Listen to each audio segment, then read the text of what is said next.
Hi, everybody. In another vlog, we kind of touched on what I call self-talk. And self-talk are those words and phrases that we say to ourselves that are destructive. And sometimes it's things that we say to others. So I want to talk about that a little bit today. I have a lot of notes. Oh no, I'll be looking up, but that's how it goes. Part of self-talk is what I call telling yourself the truth. In every situation, when you're dealing with another person, or maybe a group of people, there is a truth and there is a perception of what's going on. So what I'd like you to do in those situations, especially if you're feeling disrespected or rejected, that rather than reacting to it and being very upset, I want you to breathe, take a deep breath,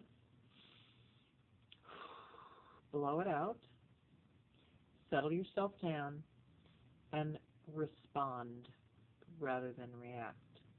One of the greatest lessons I learned over the last 2 years of losing all this weight was everybody will have that moment of being just agitated and having a lot of anxiety or whatever you want to call it.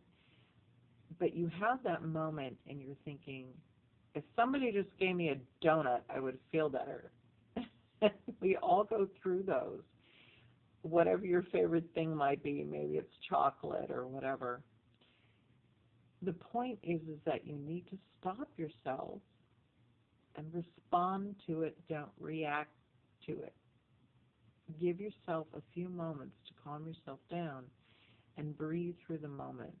We have, especially, I think, in America, much more so than other countries.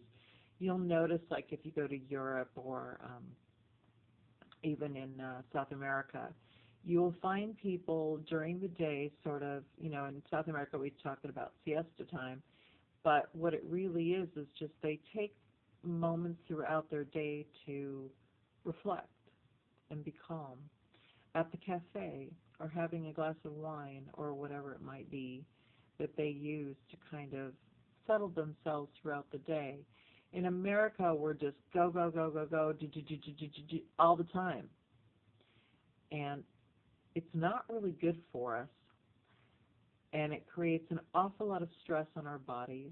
And that, in turn, creates health problems, weight problems. We don't take time to kind of reflect about what's going on.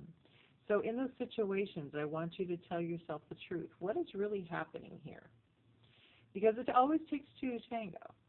So the other thing I have to tell you in that is that you have a part in it. You have a piece in it of whatever that situation might be. I also want you to think about in your past, before you decided to make the journey to define your own life, what were your lessons, and not repeat them. When you have something really terrible happen to you, and let me tell you, if I gave you a list of everything that happened that was awful in my life, people say, good God, you need to write a book. I probably do. But it's unbelievable. I have more things, really catastrophic things, that can happen to me in a year or 2 years that would blow you away. And yet I'm still sitting here smiling and happy and joyful about my life because I learned to breathe and work through them. Now, I'm not always perfect. I can give you one situation. I had something really, really awful happen in my previous marriage. And in that case, it was the first time I had ever cussed at God. I was actually using cuss words and saying, good God, is it not enough? Have I not been through enough that you're going to put me through more? I happened to be out at the time we boarded horses, and I had a big barn, and I was out there screaming at God at the top of my lungs in the middle of the night, and the horses are looking at me like, what's up with you, lady? What is wrong with you today? And I started to cry, and I walked over to one of the stalls where my horse happened to be hanging his head over the the stall door. Man, I said that wrong. The stall door.